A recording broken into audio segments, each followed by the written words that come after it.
Sampai menit 30 tuh gue masih chat-chatan sama temen gue nih kalau Milan gak ngegolin tinggal tidurnya nih. Terus ngegolin Benasir kan. Walaupun gol pertama kalau salah bola muntah deh. Nah abis itu ternyata lah kok ngegolin lagi. Gue pikir wah seri nih kayak prediksi gue kemarin kan. Nggak tahu malah udah keburu 2-1 terus malah ngegas lagi masukin si Leao ngegolin. Terus si Tijani juga golnya bagus banget dari luar kotak penalti.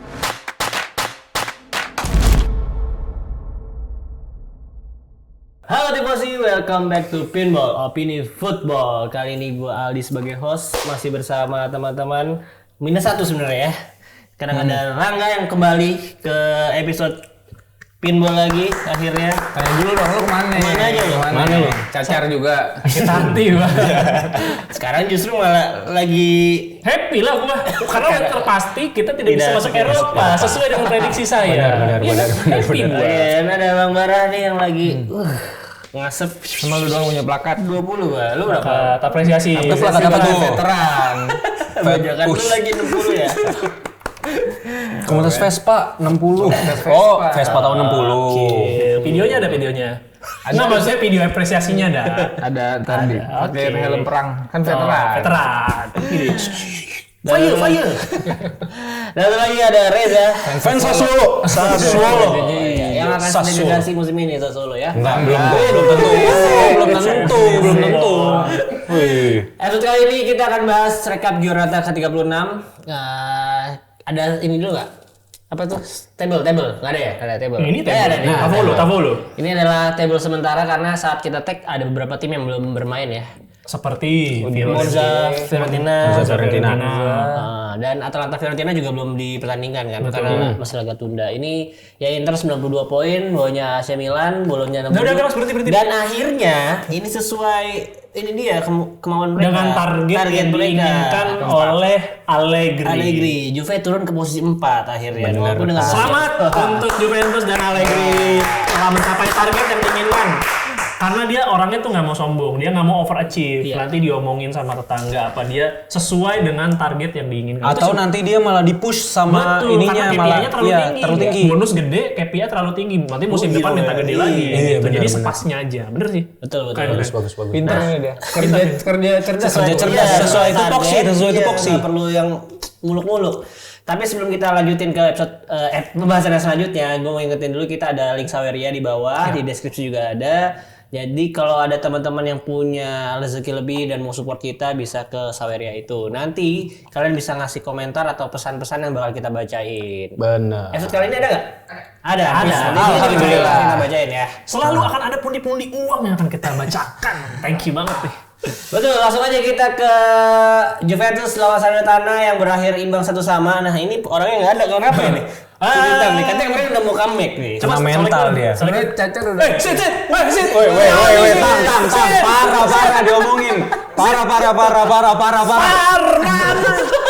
Enggak, teman-teman Tifosi konteksnya nggak ngerti. Jangan perlu tahu, biarin aja. Oh itu. Ini maksud gua kan kalau misalnya ada gestur sentuhan atau apa itu mesti VAR lah. Jangan maksudnya wasit jalan-jalan aja. Coba Bang Bara yang mau jelaskan atau kita panggil korbannya ini. Oke, kita lanjutkan tentang ini di Juventus Salernitana, tolong dilanjutin. Enggak, ya konteksnya kemarin kita baru aja akhirnya ngadain Minnesota lagi. Ya, benar. thank you buat teman-teman yang hadir juga. Iya, kalau ada yang kemarin hadir, thank you banget. Jadi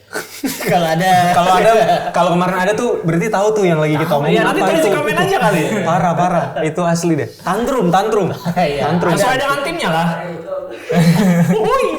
Enak banget ngecekinnya on air dah. Parah banget dah. Tapi di sini juga wajahnya Juventus sekali lagi diselamatkan lagi sih setelah nyaris ya secara permainan juga enggak busuk banget secara permainan maksud gue. Lawan Salernitana loh, tim yang lagi bapuk-bapuknya musim ini gitu. Iya. Terus dia harus golin di menit 90 plus 1 di mana itu diselamatkan macam ini dia main gol-gol lost time ini macam Xabi Alonso Leverkusen. Aduh, beda ending aja. Iya, beda ending aja kalau memang unbeaten. Cuman ternyata emang sesuai KPI aja nih Allegri gitu. Tapi memang ini Juventus memutus rantai buruknya Salernitana juga karena sebelum seri lawan mereka tuh Salernitana kalah 4 kali berturut-turut. Jadi iya, benar. Terima kasih Juventus. Terima kasih. Banyak hikmah yang kita ambil hari ini ya. Jadi walaupun kalau gua lihat secara highlightnya memang ada ya kurang beruntung lah, ada 3 kali kena tiang. Terus ya bahkan harusnya mereka kalah juga tuh kalau misalnya si Basic pemain Salernitana terakhir bisa ngasih placing yang akurat yang agak tinggi sedikit. Baru Basic aja udah bisa. Gimana Advan ya? Gimana Advan? Intermediate deh kalau enggak. Tapi gue mau nambahin sedikit, ini makin menegaskan bahwa Juventus itu ketika banyak menguasai permainan, banyak megang bola, dia malah nggak bisa berbuat banyak gitu. Itu yang kemarin teorinya Anjar ya? Iya Bang Anjar di podcastnya dia gitu. Jadi gue ngedengerin terus kok ada benernya ya, gue ngedengerin dan akhirnya ngelihat permainan Juventus ketika dia nguasain permainan malah bingung mau passing kemana, dan gue nggak nyangka juga Salernitana terlepas dari dia udah dipastikan degradasi malah bisa ngasih perlawanan gitu ya. Ini respect juga ya mungkin untuk fans-fansnya Salernitana, jadi nggak terlalu kecewa lah untuk ngeliat timnya. Mungkin Tapi maksud gue juga dengan statementnya Bang Anjar, gue sih bisa mengambil kesimpulan bahwa memang Bang Anjar itu memang penengahnya Juve. Karena lo kalau lihat dari namanya nih, Anjar itu J-nya itu ada di tengah lo. Iya bener. Tengahnya J. J itu Juventus kan maksud gue. Jadi memang apapun yang dikeluarkan dari kepalanya Bang. Ini kayak gue udah mulai kembali seperti semula ya. Udah gak grogi lo ya. Iya maksudnya jadi ya lanjutkan aja omongan masalah pertandingan, gue udah kagak paham ya. Ya intinya Juventus gue agak sedikit kurang beruntung ya, karena mereka punya XG gede, jumlah shoot on target totalnya juga sangat menguasai, ball position juga. Tapi ternyata ya begitulah Juventus ketika menguasai pertandingan justru hasilnya kurang positif. Benar. Dan mereka tuh sekarang kalau kalian dilihat di Google itu tuh tren 5 pertandingan terakhir strip 5 berturut-turut seri terus mereka. Dan gue sih bisa ambil kesimpulan memang di paruh kedua ini Juventus sama Napoli, menurut gue sama Napoli mirip-mirip sih di paruh kedua ya.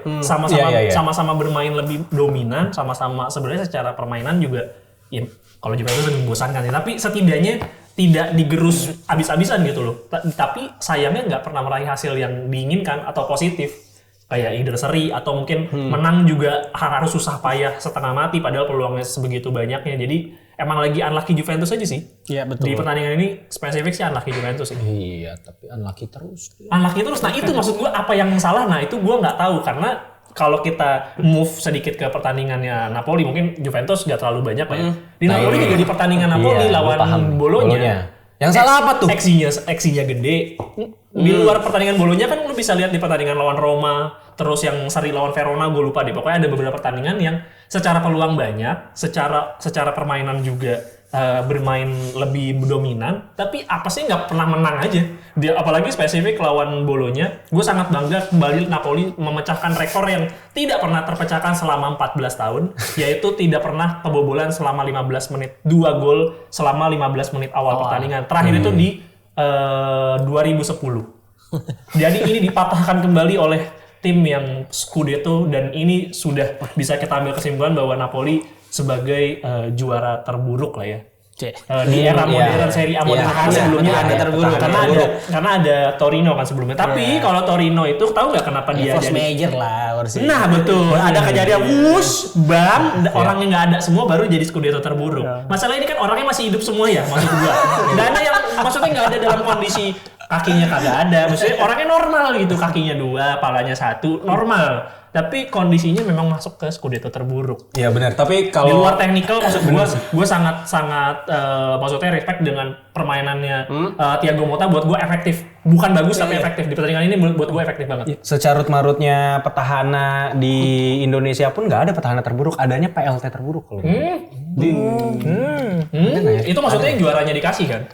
Enggak, PLT terburuk. PLT ada yang bisa menyatukan orang tenaga. Iya tenaga. Oke, balik lagi ke konteksnya. Mungkin gue nambahin sedikit, sorry gue potong. Ini gue cukup happy kepada Alexis Saelemaekers ya. Dia kembali ke habitatnya, dia di Depak dari Milan yang notabene bermain di Eropa. Akhirnya dia bisa kembali bermain di Eropa dengan tim yang berbeda, dan ini menurut gue rezeki buat dia yang membuktikan kata-kata Calhanoglu berarti. Kalau bermain dengan pemain yang bagus lebih happy ya. Itu Bolonya di bawah Milan posisinya. Tapi masuk champion. Iya, itu tuahnya Saelemaekers. Milan tuh balik ke UCL pas baru transfer dia. Terus ketelernya juga bagus. Berarti dia masuk final UCL. Yang satu juara. Scudetto. Benar, Salvatore enggak. Cuma dia Bagus tua loh, di tapi UCL. bolonya UCL aja udah dua kata lucu loh. Bolonya UCL tuh dua kata lucu bisa loh dia. Jadi nggak lucu loh. Jadi nggak lucu. Jadi tim lain kalau mau masuk UCL beli Salemaker. Benar. Jadi ini dua pertandingan ini adalah menentukan akhirnya bolonya balik lagi ke UCL selama dari 2003 atau 2000 nggak nyampe 2000-an ya dia terakhir masuk 2002 itu harusnya dia masuk UCL tapi dia finansial. Iya, financial crisis. Udah sejak lama lah pokoknya, dan akhirnya Napoli juga memastikan bahwa nggak akan lolos ke Eropa. Bahkan Eropa pun nggak bisa ya. Yap, UCL matematis bisa tapi udah logikanya udah nggak masuk. Conference League? Iya, matematikanya Hanya bisa. itu doang, Matematikanya iya memang dari awal yang dikejar kan conference. Ngomongnya kan Europe itu kan conference juga Europe kan. Cuma secara matematis masuk akal tapi secara logika udah nggak kekejar. Logika tuh berarti di atasnya tuh harus kalah terus menerus, itu kan nggak make sense, dan Napoli harus menang terus menerus, itu juga tidak masuk akal. Dua itu sudah tidak bakal ketemu. Baji Samsul lah. Iya betul, maksud gua tuh yang kayak yang liga-liga trofeo aja gitu ya, ketemunya sama Albino Leve. Toto kalah juga, sedih banget. Tapi gua sedikit bahas teknis kali ya di pertandingan kali ini. Memang beberapa pemain yang diharapkan bakal bisa gendong Napoli di pertandingan kali ini berakhir end up-nya memang anti klimaks dan sangat buruk sekali. Kayak mungkin Kvaratskhelia akhirnya banyak yang bilang memang ini salah satu off day-nya dia dan salah satu off day beruntunnya dia lah di 2-3 pertandingan. Kvaratskhelia benar-benar off banget. Maksudnya di beberapa pertandingan terakhir mungkin off, tapi secara permainan dia ngebantu ngembangin permainan tim. Masih impactful ya, masih impactful ya. Tapi di beberapa pertandingan terakhir tuh main masuk gocek-gocek gak jelas aja, nggak ada visinya dan nggak ngebantu ngembangin permainan tim. Napoli dapat kesempatan penalti juga di awal di menit 20, gue lupa deh. Tapi dengan baiknya memang, dan ini gue sangat suka nih ada Twitter account namanya Politano Fans. Nah ini orang ini hari-harinya tuh selalu seperti roller coaster. Setiap ketika main bagus nih dibandingin sama Kvaratskhelia. Ntar kalau buruk hilang, bagus ada lagi, ntar hilang. Nah itu inilah. Dan Politano baru banget sehari dapat pemain terbaik Serie A bulan kemarin. Iya. Lalu ratingnya langsung bagus. Tapi memang secara permainan juga Politano, dan ya Politano sih, gue nggak bisa heran. Politano tuh memang nggak pernah stabil lah. Bermain di Napoli tuh nggak pernah ada di kualitas pemain starter. Selalu dia memang pemain sub, dan terbukti Cyril Ngonge masuk di menit 60 langsung ngasih impact beberapa. Dia ada tiga kipas kalau nggak salah. Dan itu memang pasnya kepake buat peluang secara keseluruhan, dan Ngonge impactful banget biarpun cuma bermain sebentar. Kipas. Iya, kipas.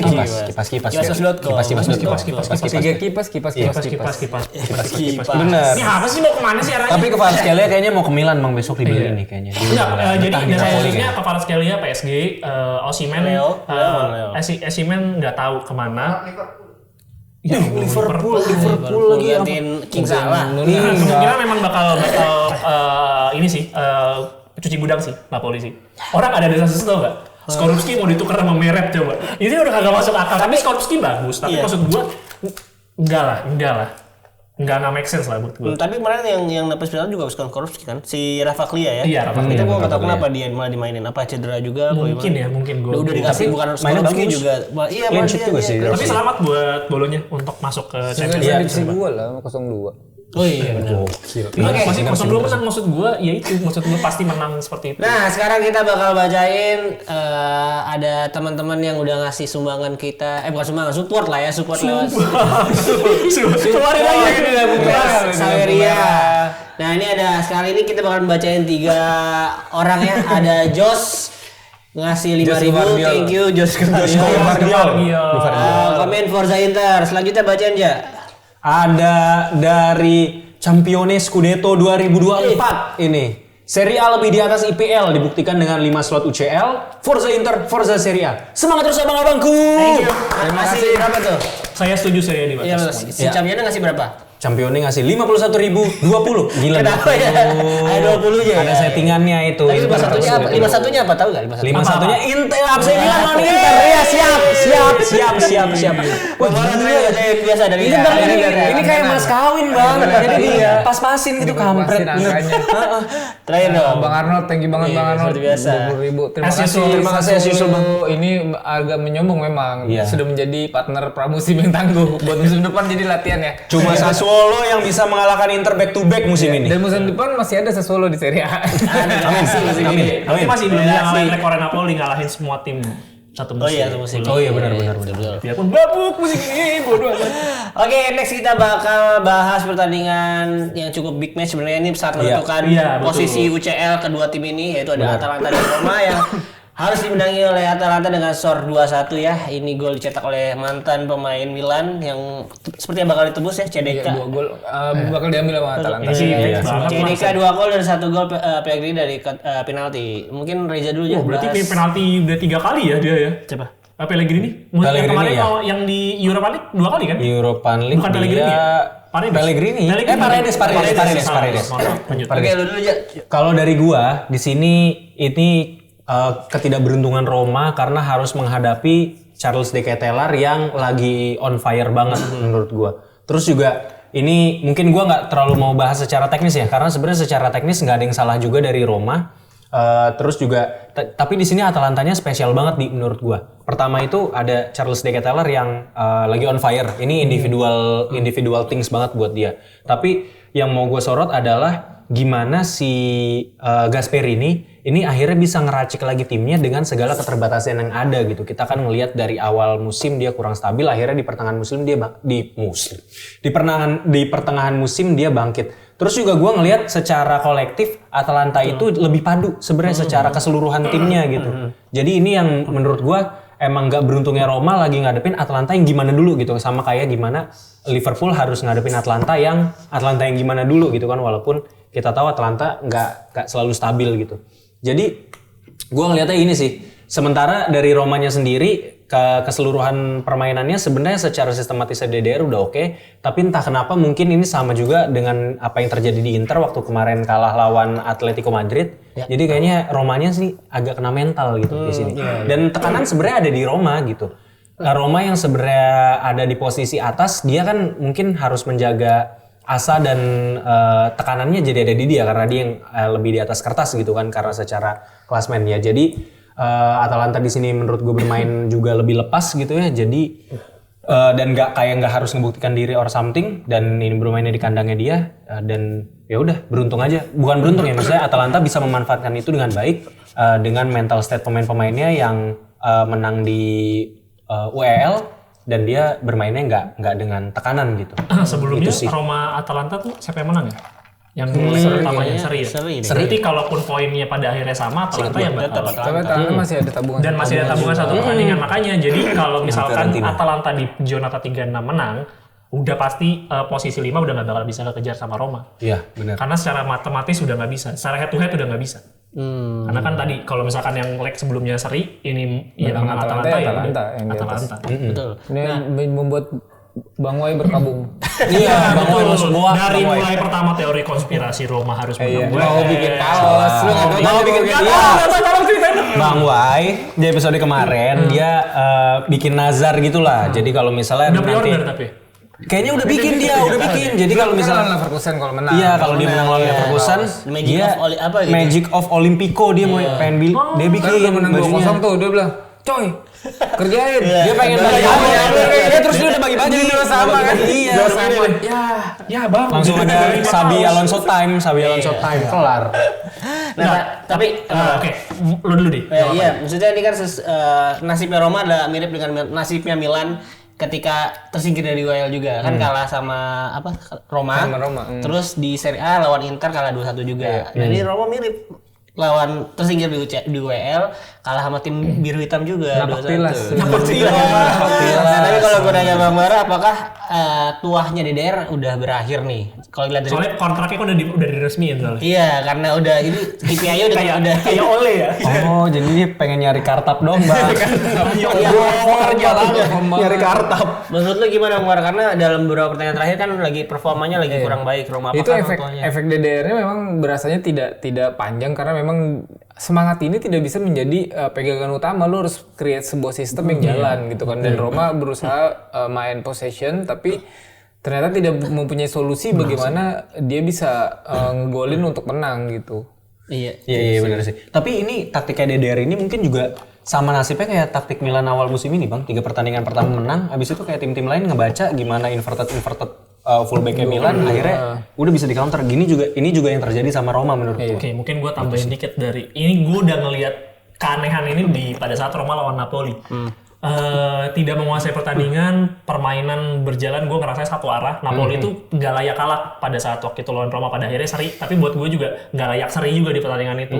Karena memang Roma di situ benar-benar cuma memanfaatkan peluang yang dikasih dari lawan gitu, kesalahan-kesalahan individual dipanis sama Roma. Nah di kejadian ini Atalanta bermain terlalu baik gitu, terlalu sempurna untuk bisa diambil kesalahannya. Mungkin kesalahan di kotak penaltinya Atalanta dan mengadain penalti, tapi sisanya di pertandingan itu Atalanta bermain terlalu dikdaya juga sih. Betul, setuju. Itu yang gue lihat di Roma sih. Di dalam terakhir gue pas nonton lawan Napoli kayaknya, dan ini kebawa sampai terakhir lawan Leverkusen, sampai terakhir lawan Atalanta. Kayaknya ini yang mesti disadari sama DDR dan coba ambil dan cari solusinya mumpung musim masih bergulir, sedikit lagi berakhir.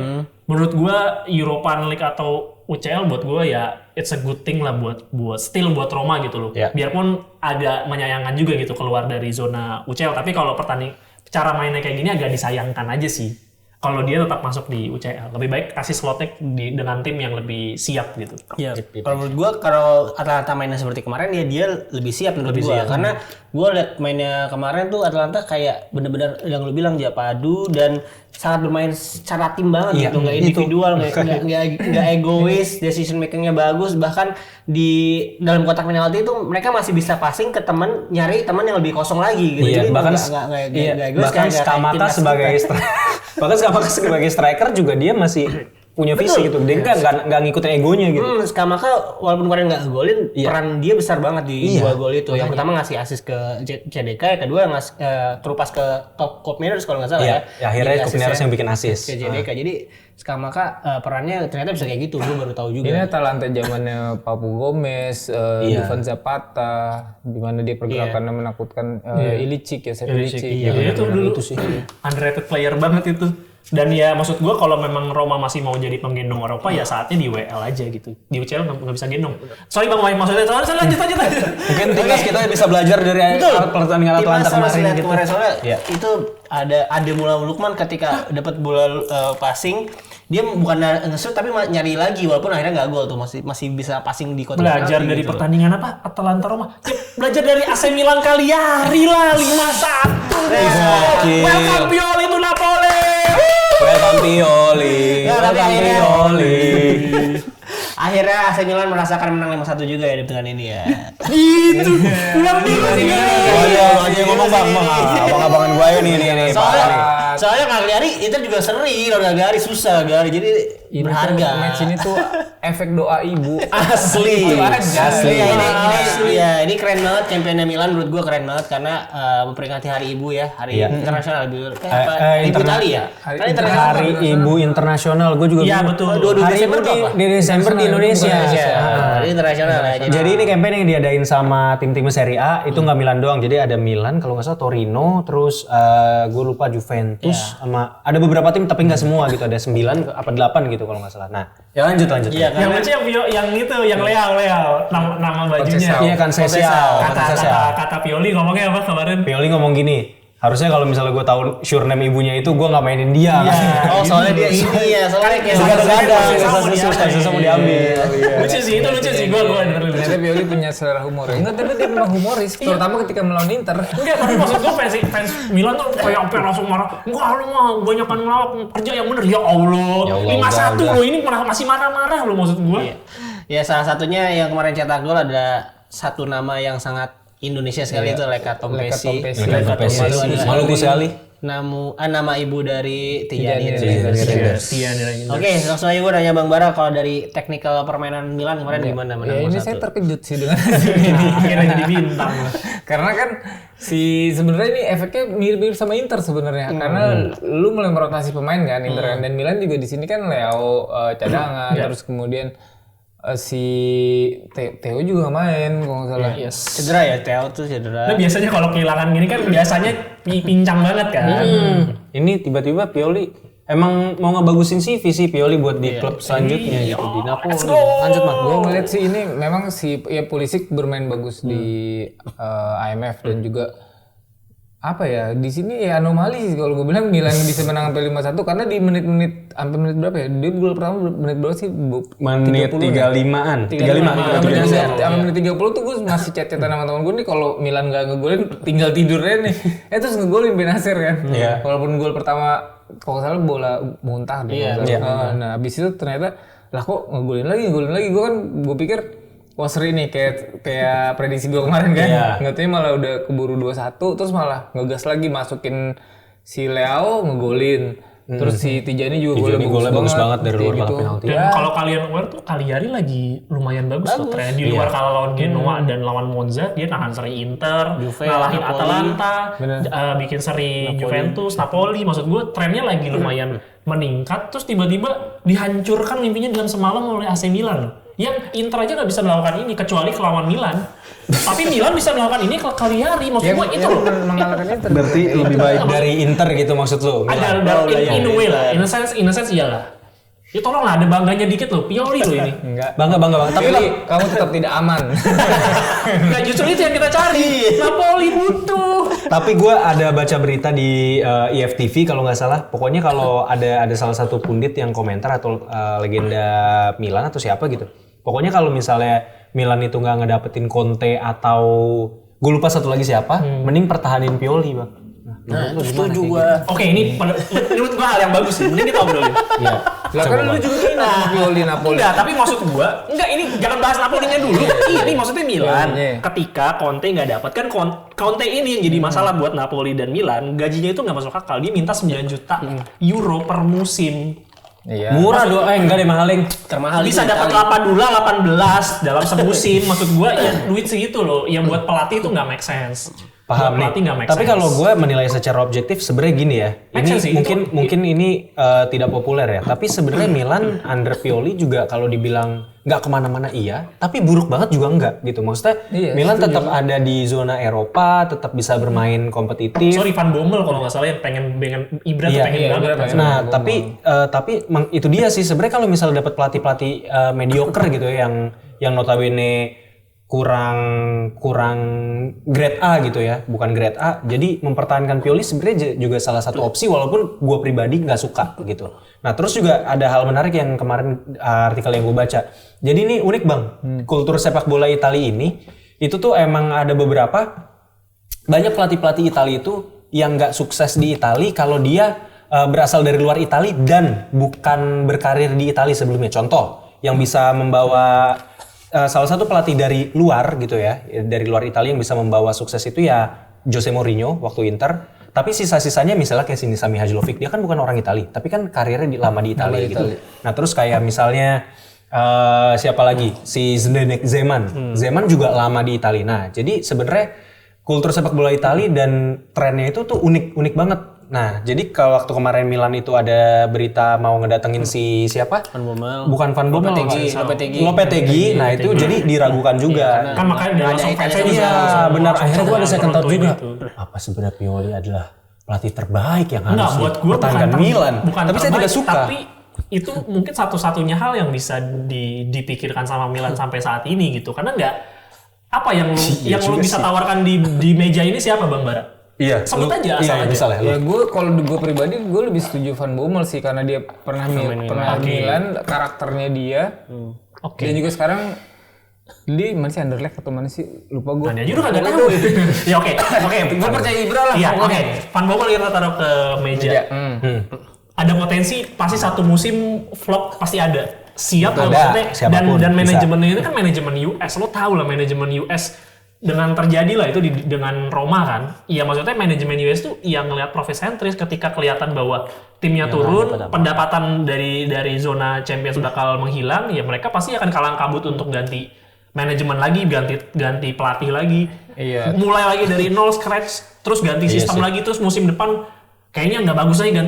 Iya pada akhirnya sistemnya juga nggak bakal berjalan dengan baik. Sementara Pioli udah seburuk-buruknya Pioli, dia udah ada sistem yang dibawa di Milan gitu. Tapi gue tetap nggak suka karena Pioli jadi bikin Milan kayak Tottenham tau nggak lu? Ya harapan gue sih Pioli pindah ke Napoli, tapi kan masih ada kontrak 1 tahun yang kalau mau ngambil mesti ditebus kan. Coba Bang Bara gimana? Harus dipecat dulu ya. Harus dipecat. Kalau Napoli tuh mau ngambil Piolinya harus dipecat. Baru Napoli mau ngambil karena nggak mau keluar agreement fee-nya. Nah kalau misalnya nggak perpanjang, kan dia kan habis. Bukan musim ini, musim depan. Musim depan habis. 2025 Bang Bara. Ya kalau nggak lo yang bayarin, maksudnya sisa kontraknya. Gitu aja biar ada aja. Ya gue nambah misalkan 200 atau 300. 1000 aja maksudnya. Ya kita patungan biar dia ke Napoli kalau mau. Ya kita maksudnya ambil deal-nya aja gitu. Kalau udah deal ntar kita ngobrol. Udah deal ya udah. Ya udah gitu paling apa namanya terkait tadi pelatih kita udah dealnya begitu ya. Iya kalau gue sih setuju keinginannya Pioli bertahan ini. Allah Terbukti Inter Allah mahal luar biasa loh tim ini. Benacer passingnya ke Leo tuh membelah lautan. Tolonglah, gelandang terbaik di Serie A. Tolonglah, bukan pelatihnya. Iya gara-gara Pioli itu Benacer bisa begitu. Udahlah, tolonglah biarkan bahan itu jadi buat Napoli musim depan. Ini gue di Milanisti Indonesia udah nggak populer ini gue gara-gara bilang Pioli salah satu opsi nih anjing. Nah ini juga yang 5 nih. Tidak ada satunya. Enggak, tapi ini terbukti bahwa ini gue prediksi visioner. Satu minggu sebelumnya gue udah prediksi 605. Kejadiannya minggu ini baru. Ya, Inter melawan Frosinone menang 0-5 ya, di mana di pertandingan ini ya gue banyak hal positif yang dari Inter lakukan sih. Gue senang kemarin Lautaro Martinez akhirnya dicadangkan dulu dan gue bilang kan diprediksi cadangin masukin babak kedua dan dia pasti bakal cetak gol dan kejadian karena ya gatel kakinya tuh pada golin pengen golin. Ya maksudnya logis aja kan karena babak kedua misalnya back lawan juga udah pada fokusnya udah hilang, udah kelelahan, dia lagi fresh-freshnya dan akhirnya bisa cetak gol beneran. Nah, tapi ini fungsinya bukanan akhirnya kelihatan kan dia dipasang di kiri. Iya, akhirnya dia cutting inside gitu. Iya, jadi dia cetak gol pertamanya yang ala-ala Leo lah ya, itu mirip Leo biasanya seperti itu. Lihatin apa sih? Lautaro golin enggak sih? Golin. Oh iya Martinez mah. Golin kasih gol satu. Dia masuk menit berapa tuh? Kalau salah 60. Udah gatel dia. 60-an. Udah gatel liatin teman strikernya kan dua golin semua. Iya, benar. Gatel. Pengen Kesel. Ya kalau yang gua lihat sih Frosinone sebenarnya banyak banget peluang tuh. Sommer digempur lah.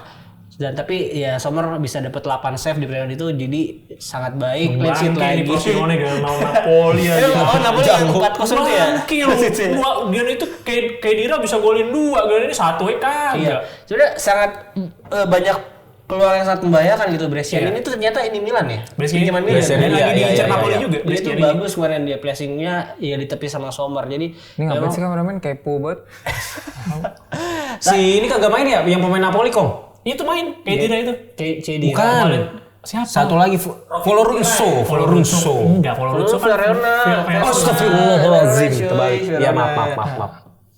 Ya jadi itulah maksudnya banyak banget yang hal positif. Inter mainnya saat klinis, 5 shot on target, 5 lebih jadi gol. Ya. Terus akhirnya gue ngelihat Sensi kembali merumput lagi.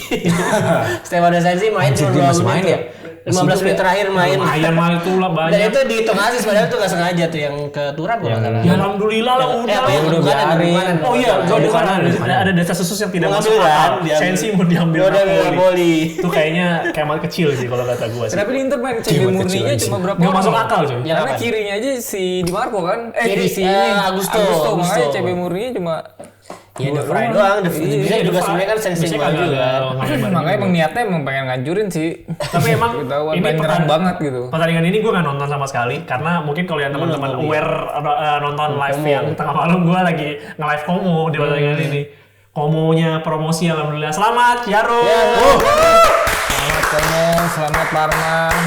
Lu nggak ngerokok jarum, nggak jarum, nggak dukung, katanya. Demen Como dari UMKM. Ya tapi mungkin gue terakhir ini kalau menurut gue kemarin sebenarnya ada minusnya juga. Minusnya adalah di babak pertama Barella itu sering banget salah-salah passing. Dan memang ketika Hakan Calhanoglu nggak main, yang main kan Aslani. Tapi yang lebih sering turun ke bawah tuh Barella yang build up dari bawah. Dan kayaknya Barella tuh belum bisa banget untuk main di posisi itu. Jadi mau kontrak paling mahal iya, dia kabarnya mau digaji tertinggi. Main Italia dengan gaji tertinggi ya, 7 juta ya. 9 apa? Maksud sih? Grossnya kali ya, grossnya kayak 9 deh. Potong BPJS jadi. BPJS, asuransi pribadi. Pajaknya gede dong. Iya, jadi ya mungkin harus cari kalau musim depan pengganti Hakan atau backupnya Hakan harus ya kalau Aslani belum bisa mungkin dicari yang Tapi Benasir akan yakin. Benasir ya semuanya aja pindah. Aja pindah Bang kalau gitu. Ini Brescian ini lumayan. Baju Benasir jangan pindah ke Ini Benasir loh. Oh iya 4. Enggak ini Albertini. Enggak, tapi di sini kembali Paratesi ya mengeluarkan skill dan teknik-teknik andalannya dia. Dan jurus-jurus padahal pakai dengkul ya golin yang mana ya gitu. Nggak, maksud gue ya kayak selalu dia tuh setiap dikasih kesempatan bermain membuktikan sebaik-baiknya bahwa dia pemain yang layak gitu buat di Inter gitu. Nah, ini backup Calhanoglu dia nih. Tapi Bisa beda karena ya itu ngerti. job desk-nya belum terlalu mungkin ya Hakan Calhanoglu terlalu ini levelnya mungkin ya saat ini ya. Jadi ketika ada pemain yang masukin nggak sama kayak dia, kita anggapnya jelek padahal nggak jelek-jelek amat. Ya, tapi berasa jadi permainannya jadi menurun, temponya menurun, secara kualitasnya jadi berasa menurun satu tim karena dia core-nya si tim itu sendiri. Betul. Nah, tapi Fratesi buat gua mau ngebuat Mkhitaryan latihan lebih keras. Iya, itu benar sih. Dengan adanya pelapis yang sama kuatnya atau lebih kuat bikin lu jadi kepikiran kan, jadi mau nggak mau lo harus bikin performa saingan sehat. Iya. Ya apalagi musim depan ada Zielinski juga betul. kan. Nah dan itu gua nggak tahu mau di mana. Ya kayaknya di Mkhitaryan. Ya maksudnya Mkhitaryan kayaknya musim depan bakal lebih dikit menit bermain ya menurut gue sih dengan. Tapi feeling gue dengan pemain sekelas Mkhitaryan, feeling gue nggak bakal mau lah. Ketika dikasih pilihan bermain lebih sedikit atau pergi, feeling gue bakal pergi. Betul. Tapi usianya sudah tidak muda lagi Abang. Ya masih bisa main Liga Armenia Pak. Maksudnya liga-liga nggak harus Armenia, terlalu berlebihan sih memang sih. Kayak juga masih bisa. Iya benar. Liga Belgia, maksudnya kayak gitu-gitu masih bisa lah. Mkhitaryan masih hidup kok. Oke, yaudah. Mungkin untuk episode kali ini segitu aja. Ada 5 pertanyaan yang kita bahas ya. Mungkin yang dan tadi tambahan masalah pelatihnya Milan tuh kayaknya perdebatan atau perbincangan yang IFTV banget ya. Iya, benar. Guys, tolong nggak sih? Tolong ikut komentar, ikut berdiskusi tuh ya. Sama gue terakhir mungkin mau terima kasih buat teman-teman pas gue nge-live ada aja yang kayak menunggu Bang Rangga karena ketika tidak ada Bang Rangga Napoli tidak dibahas. Kenapa namanya Napoli bodoh? Jangan dong, saya aja. Kocak Anda memang. Katain. Thank you. Pokoknya teman-teman silahkan tulis di kolom komentar bagaimana pendapat kalian mengenai tadi pelatihnya Milan apakah semuanya lah. Atau siapa tadi satu lagi? Plan Bommel, Panciao atau Conceição, bahkan Graham Potter segala masuk bursa. Conte pun masih masuk dalam bursa kok. Iya betul. Jadi silahkan menurut kalian para finalisi yang mana yang terbaik menurut kalian? Karena akan diumumkan dalam beberapa hari ini. Iya kalau gua sih harapannya pengumumannya Pioli bertahan ya.